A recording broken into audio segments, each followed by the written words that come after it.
Assalamualaikum warahmatullahi wabarakatuh. Kami dari kelompok 6. Di sini kami akan mempresentasikan sebuah materi mengenai asas-asas kurikulum, cara mengorganisasikan kurikulum, dan fungsi dari kurikulum. Anggota kelompok kami terdiri dari Kamila Primiranda dengan NPM 1984 202013 sebagai moderator dan pemateri, Khairun Nisa dengan NPM 1984 202019 sebagai pemateri, Nasruddin Patrawardana dengan NPM 1984 202023 sebagai pemateri, dan Wandita Rahmadanti dengan NPM 1984 202032 sebagai pemateri. Baik, langsung saja kita masuk ke materi yang pertama yang akan disampaikan oleh Kamila Primiranda. Assalamualaikum warahmatullahi wabarakatuh. Nama saya Kamila Primiranda, NPM 1984 202013. Baik, di sini saya akan menyampaikan materi mengenai asas-asas kurikulum. Yang pertama, apa sih kurikulum? Jadi, kurikulum merupakan suatu rancangan pendidikan yang memiliki kedudukan cukup penting dalam seluruh kegiatan pendidikan dan juga menentukan proses pelaksanaan serta hasil pendidikan. Nah, penyusunan kurikulum tidak dapat dikerjakan secara sembarangan karena mengingat pentingnya peran kurikulum dalam pendidikan. Dalam pengembangan kurikulum, ada beberapa landasan utama, yaitu yang pertama ada asas psikologi anak Indonesia, yang kedua asas sosiologi atau keadaan bangsa Indonesia, yang ketiga yaitu asas perkembangan iptek di dunia, dan yang terakhir terdapat asas filsafat bangsa Indonesia yaitu filsafat Pancasila. Baiklah, materi selanjutnya akan disampaikan oleh Wandita Rahmadanti. Assalamualaikum warahmatullahi wabarakatuh. Perkenalkan, nama saya Wandita Rahmadanti, NPM 1984 Baiklah, di sini saya akan menjelaskan materi tentang asas-asas kurikulum. Yang pertama, ada asas filosofis. Dalam penyusunan kurikulum, hendaknya berdasarkan falsafah bangsa yang dianut. Filsafah berasal dari bahasa Yunani yaitu filosofis. Philos, philen yang berarti cinta, pecinta, mencintai. Sedangkan sophia berarti kebijaksanaan, kearifan, nikmat, hakikat, dan kebenaran. Yang kedua, ada asas psikologi.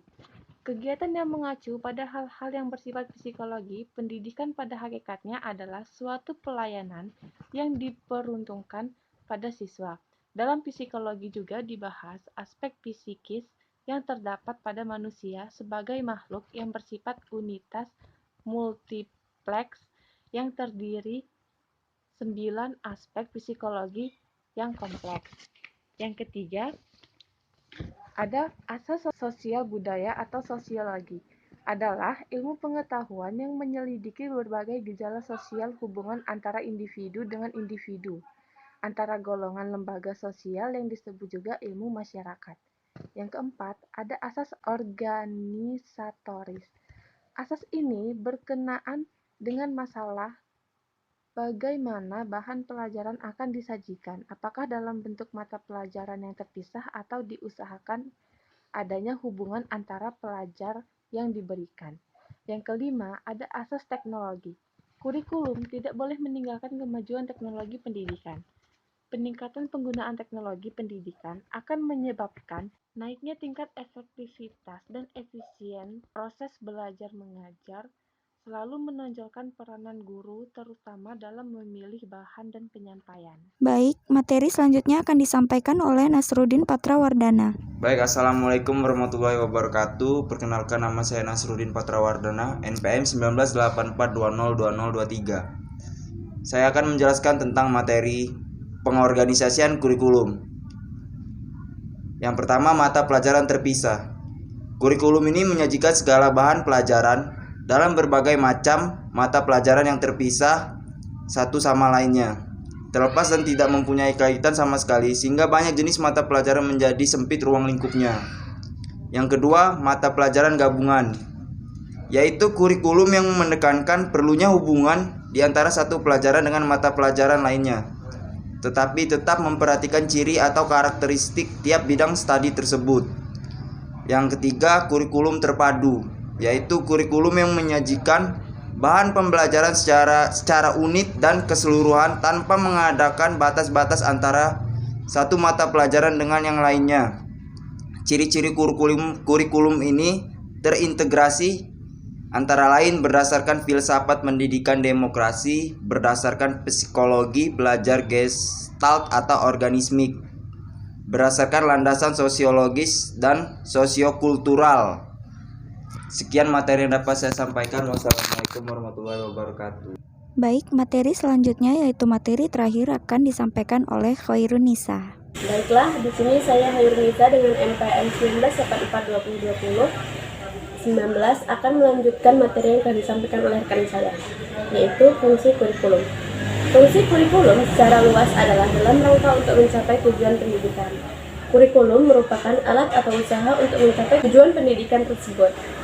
Tujuan pendidikan tersebut diantaranya adalah: yang pertama, tujuan nasional atau pendidikan nasional. Yang kedua yaitu tujuan institusional atau lembaga atau institusi. Yang ketiga yaitu tujuan kurikuler atau bidang studi. Yang keempat, tujuan instruksional atau penjabaran bidang studi. Seperti yang tadi disebutkan di atas atau sebelumnya, fungsi kurikulum dapat dibagi ke dalam beberapa pengelompokan berdasarkan pihak yang berkaitan dengan kurikulum tersebut. Yang pertama yaitu fungsi kurikulum untuk peserta didik. Bagi peserta didik, fungsi kurikulum adalah sebagai sarana untuk mengukur kemampuan diri dan konsumsi pendidikan. Hal ini berkaitan juga dengan pengejaran target-target yang membuat peserta didik dapat mudah memahami berbagai materi ataupun melaksanakan proses pembelajaran setiap harinya dengan mudah.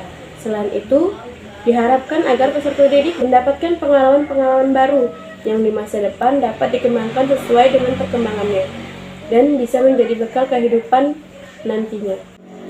Fungsi kurikulum bagi sekolah dan dinas pendidikan. Fungsi kurikulum bagi sekolah dan dinas pendidikan adalah untuk menyeragamkan pengetahuan dalam suatu kelompok. Bagi sekolah tentunya dalam ruang lingkup sekolah dan dinas pendidikan dalam ruang lingkup yang lebih besar. Hal ini tentunya ditentukan dengan berbagai pertimbangan dan keputusan yang terbaik untuk kehidupan dan kesejahteraan. Selain itu, hal ini juga dapat menyesuaikan pendidikan yang memang dibutuhkan di sebuah tempat yang tentunya memiliki letak geografis, keadilan sosial, dan budaya masing-masing, di mana di Indonesia memiliki beragam budaya yang tentunya menjadi pertimbangan pula. Baiklah, itu saja yang dapat saya sampaikan. Selanjutnya saya kembalikan ke moderator.